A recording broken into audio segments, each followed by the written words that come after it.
Hey, what's up, everyone? It's Jenny, the LDS Mission Coach, and you are listening to the LDS Mission Podcast, episode number 33, Observe and Love. I'm Jenny, the LDS Mission Coach, and whether you are preparing to serve a mission, currently serving, a returned missionary, or a missionary mama like me, I created this podcast just for you. Are you searching for epic confidence? Ready to love yourself and to learn the how of doing hard things? Then let's go. I will help you step powerfully into your potential and never question your purpose again.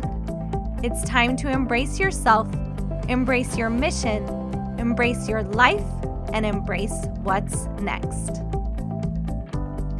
Hey everybody, it is so good to be with you on this fine Friday. Thank you so much for joining me on the podcast.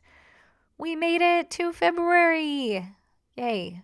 On the day I'm recording this podcast, it is the groundhog saw his shadow today, which means that we have 6 more weeks of winter. I'm not a huge fan of winter, if you guys can't tell already.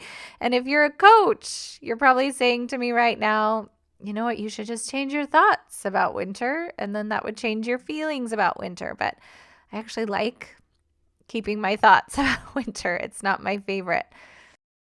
My husband and I have been planning our year, different trips that we're going to take with our kids and things like that, different business trips that we're going to be on, and it's just fun to kind of plan and think about what's coming up over the next year. This is the first year in a long time that we haven't had a missionary coming or going or serving, and so we're just going to really enjoy this summer together as often as we can. What I'm finding, and if you already have had young adult children, you know that this college schedule doesn't usually coincide with the high school schedule or the elementary school schedule. So we're just doing the best we can. I'm going to try to fit it in, a little trip together. I had an experience a couple weeks ago that I wanted to share with you here, and it kind of got me thinking a lot about this idea that I want to share with you today, which is to observe and love. Now, I know that we're really accustomed to, especially as missionaries and especially as we're taught in the church, is to observe other people, kind of assess what their needs might be, and then show up with love for them. But what I want to talk about today is cultivating the skill of being able to observe ourselves and show up with love for ourselves. And I have a couple ways that I like to do this, and so I'm going to share that with you today. But first, I want to share with you this experience is that a couple weeks ago, I had kind of what I would call a big opportunity present itself to me. It was an opportunity to do something that was way out of my comfort zone and something that would kind of stretch me a little bit, give me an opportunity to grow, but at the same time felt extremely intimidating and scary to me. And what ended up happening is out of nowhere, I sort of had this rush of negative thoughts. And in a couple weeks, I'm doing a podcast on this idea. It's called When Your Brain Freaks Out. And so you can look forward to that. But this actually is what happened to me in this moment. So my brain went to the future and what everyone might think of me if I went through with this thing.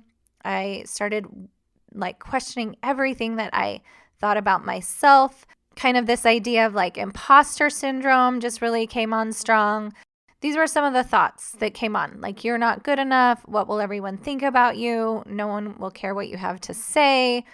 Are you smart enough to do that? You're not strong enough to do that. Anyway, I had this whole barrage of thoughts that brought on this whole huge amount of feelings of discouragement, of overwhelm, a little bit of anxiety. I even had a thought there's for sure something wrong with me, okay? And so all of these thoughts created a massive flood of emotion, as I teach you guys here on the podcast that our thoughts do. So before I knew it, I found myself on the floor of my closet crying. Now, the first thing that I want you to know when I say this to you and share this experience with you is that, yes, even coaches who know how to manage their minds and manage their emotions still end up on their closet floor crying because they have human brains. Many times we're going to be able to kind of manage our thoughts and manage our thinking and allow all of those emotions so that they don't have as much power over us, but oftentimes not. My brain thought that this opportunity was kind of scary, really intimidating, and so here I was crying on my closet room floor. Now, what we tend to do when we find ourselves in these situations where we have kind of a breakdown or whatever is we tend to judge ourselves and just ask more questions. We have more spinning thoughts about, I shouldn't be here on the floor. What's wrong with me? I should be more confident. I should be this and I should be that.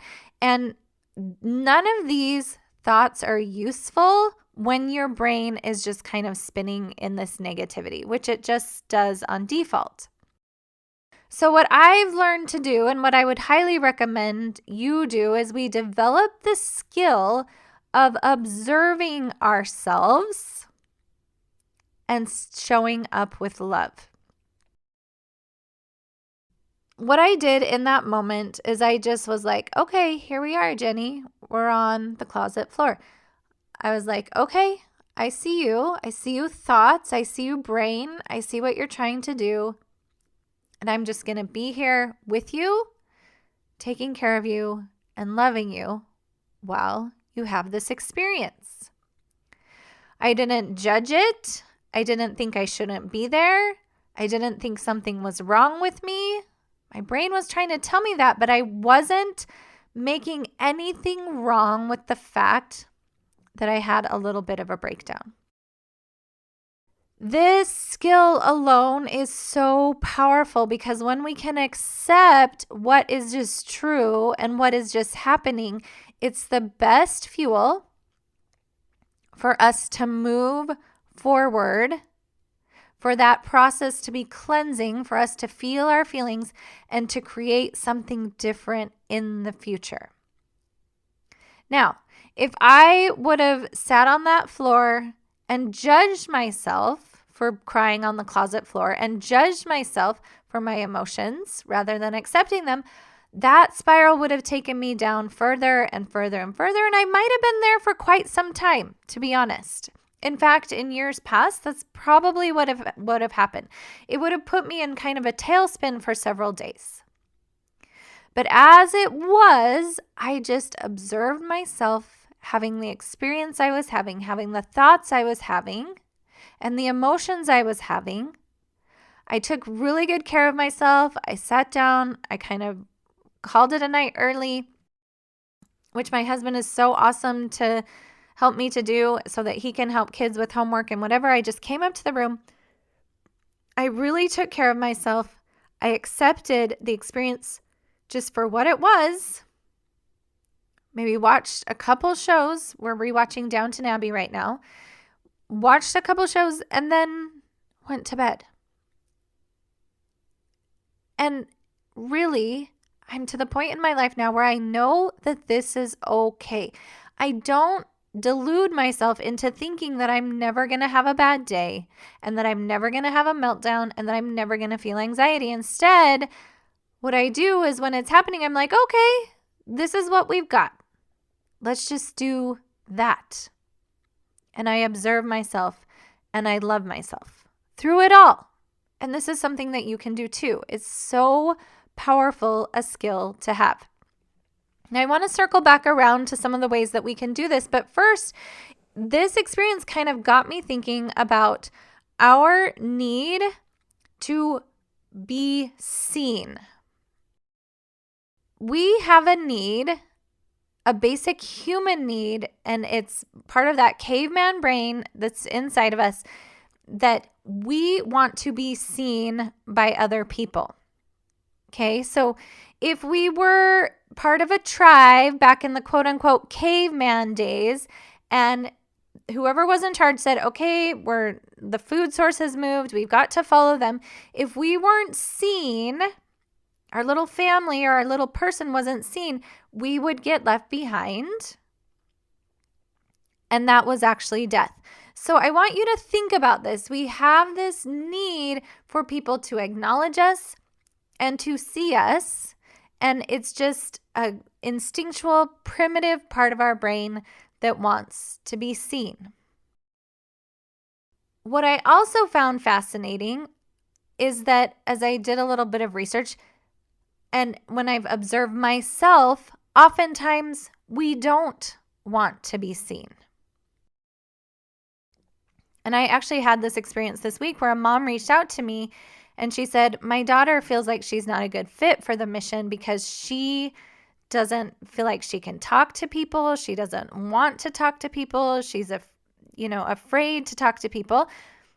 And I thought, isn't that so interesting that this missionary has a fear of being seen? Because we fear what other people's judgment might be of us. We fear what they might think about us. And again, if people see us and they don't like what they see, back in the caveman days, that also meant death. And this is a perfect opportunity for me to remind you that your caveman brain, that lower brain, cannot differentiate between physical pain and emotional pain. Just super interesting to notice that we have this sort of desire to be seen, but we also have this like opposite sort of desire to not be seen. And I just thought this was super interesting to think about. So if you are having trouble and like questioning maybe your own worth or what's going on for you, maybe just ask yourself, oh, is this about me not wanting to be seen? Or is this about me wishing I was seen more by other people and validated by other people? But what I want to offer to you today is what I've thought about is being seen or not being seen by people is just a thought. Let me say that one more time. So being seen or not seen is just a thought or belief that we have. And what I want to offer to you today is it doesn't matter if people see you or understand you. It also doesn't matter if people see you and reject you. What matters is that you see you and learn how to observe yourself and accept yourself with love. If being seen by someone else and accepted by someone else is a thought, let me give you a couple of examples that we can just think. We can just choose to think they see me, they understand me. Or we could also just as easily choose to think they don't see me, they don't understand me, and it's okay because I see me and I understand me. Now, I want to give you a couple strategies of how to observe yourself. Because this is kind of, I don't know, meta is what people say, like kind of out there, like higher level thinking about how we have the ability to observe ourselves with our higher brain. So the first way that I like to do this is I like to, in my mind, zoom out. So in that moment when I'm crying on the closet floor, having all of my thoughts and all of my emotions, I actually, in my mind's eye, kind of picture myself and what's going on. And I picture myself having that experience, kind of zooming out a little bit. Maybe I'm standing up above me and I notice what's happening with love and compassion. And so I'm able to separate myself from the thoughts I'm having and the feelings I'm having, and then pull myself out a little bit and be the observer of it. Now, I know that this could be effective on the mission as well. I know this could be effective in your college situations and your jobs. Let's say you're having a tough moment. Let's say you're having a panic attack before you go to your next class. I have clients that this happens to. Instead of being just in your body thinking about it like I shouldn't have a panic attack, I can't believe I'm having a panic attack, judging the panic attack, in your mind's eye, zoom out just a little bit above where you are and picture yourself having the thoughts and the panic attack. And just observe it, and observe it with so much love. I sort of try to go into someone else's mind. Like if someone else was standing above me while I'm crying in the closet, what would they be thinking and feeling about me? And that's what I try to do for me in that moment.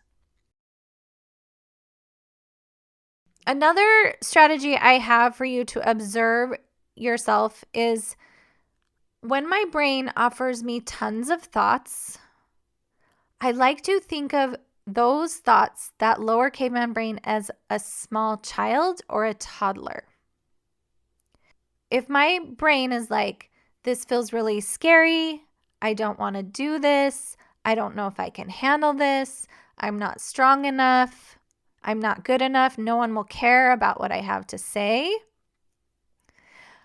If a toddler or a young child came up to me and said that, I would never just smack that toddler or that young child and say, that's ridiculous. You shouldn't be thinking that. What's wrong with you? I, of course, would take that toddler, I'd circle it up in my arms and I'd say, oh my gosh, I'm so sorry you're scared. Oh my gosh, I'm so sorry this feels overwhelming. What can I do? Listen, I got you, is what I would tell that toddler. I would tell that toddler, like, of course it makes sense that you're a little panicky right now. It's just your brain. It's okay. Listen, I got you. I'm going to take care of you. And so many of us don't use this strategy. Whatever our thoughts offer us, we're just like, smack, that's dumb. I shouldn't be thinking that. And instead, think of your brain, all of those thoughts and feelings, like a toddler, and circle it up and give it so much love. The last strategy I want to offer to you today is I call the back of the classroom. And this is a way for you, again, to observe yourself. And the way I describe this to my clients is if they're having this barrage of thoughts, like I'm not good enough, I can't do this, I'm not a good missionary, I should be doing more, I'm not successful. What I encourage them to do is I encourage them to pretend in their mind's eye like they're standing at the back of a classroom. And then observing all of the people in that classroom and all of their thought bubbles. And all of a sudden you notice, oh, there's me in the classroom. I'm having the thought, I'm not good enough. And you actually see the thought bubble with those words in it. And then you're like, oh, yeah, there's another thought. I'm a bad missionary. Oh, look at that. Look at me thinking that thought. And maybe we notice someone else's thought bubble and we're like, oh, but notice how if we notice someone else's thought bubble and their thought was like, I'm a terrible human, how much love and compassion we would have for that person. So what this strategy does is it puts you in as the observer again of your thoughts. So again, this one's called back of the classroom.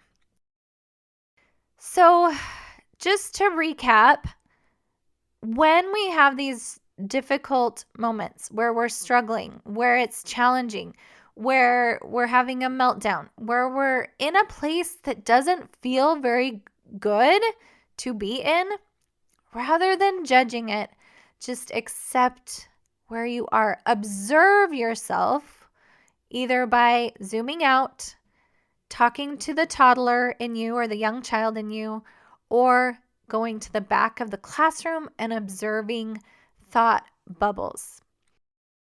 One of the lines from a song, Amazing Grace, came to my mind as I was preparing this podcast, and it was, I once was blind, but now I see. And what I want to challenge you to do is I want you to see yourself. Not just necessarily from inside of yourself, but observe and see yourself.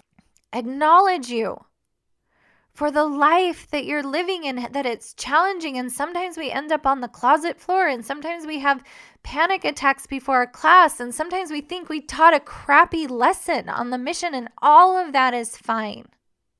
But instead of going into judgment and denying what happened and being mad at ourselves for what happened and thinking something is wrong, just observe, just see you. Be willing to see yourself, and I promise you, you will not need other people to see you. When I used to have those meltdowns on the floor, I would need my husband to come in and be like, "Oh my gosh, you're so awesome. You're doing a great job." Like, no, I don't need that anymore, because I do that for me. I take care of me. I love me, and I love me even more on those days that are challenging. I want to encourage you to become the compassionate watcher of your thoughts, feelings, and actions. And rather than judge them, as often as you can, just say, "Okay, this is what we've got today. I got you, Jenny. I'm going to take care of you." And that skill alone will set you totally free. Okay? You guys, go give it a practice. Go give that a try. Zoom out, talk to your toddler, and back of the classroom. I hope you have an amazing week. Happy February. Sending you all the love. Take care. Thanks so much for joining me on the podcast today. Listen, if you are learning a lot from this podcast and you like what you're hearing, you will absolutely love hopping on a free strategy call with me. That's where you and I meet up one-on-one and talk specifically about what is going on for you. I love teaching young adults the mental and emotional tools that they need to overcome worry and anxiety, serve the successful missions they've always dreamed of, and navigate their post-mission experience with confidence. So go to jennydildine.com and click on the Work With Me link. I would love to meet you, and I would love to get you some helpful tools and strategies to help you fully embrace whatever is next for you. And in the meantime, no matter which part of the mission experience you are involved in, just know that Jenny, the LDS Mission Coach, is thinking about you every single day.